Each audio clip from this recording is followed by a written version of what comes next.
Today we're gonna make a garlicky, crispy pork shoulder roast using a cut of meat from one of our favorite farms. You're not gonna believe how easy this is to make. It just takes a few ingredients. You oil it, season it, put it in the oven, come back, and you are done.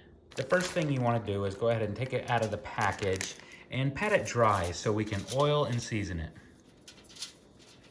We have salt, pepper, garlic, and some Greek seasoning. We mince the garlic and mix some Greek seasoning and salt and pepper to a mixture. The Greek seasoning is optional. You can make a totally great roast with just salt, pepper, and garlic.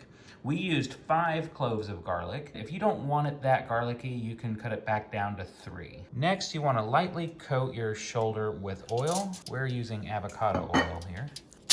Once the shoulder is coated, we'll then rub with our ingredients. Make sure the ingredients are combined, and that creates one amazing rub. Next, you're just gonna put the rub on the pork shoulder and simply rub it in all over the roast. Be sure to get both sides. Next, we're gonna place the roast in a pan. In this case, we're using a Dutch oven, but you can use any oven-safe pan.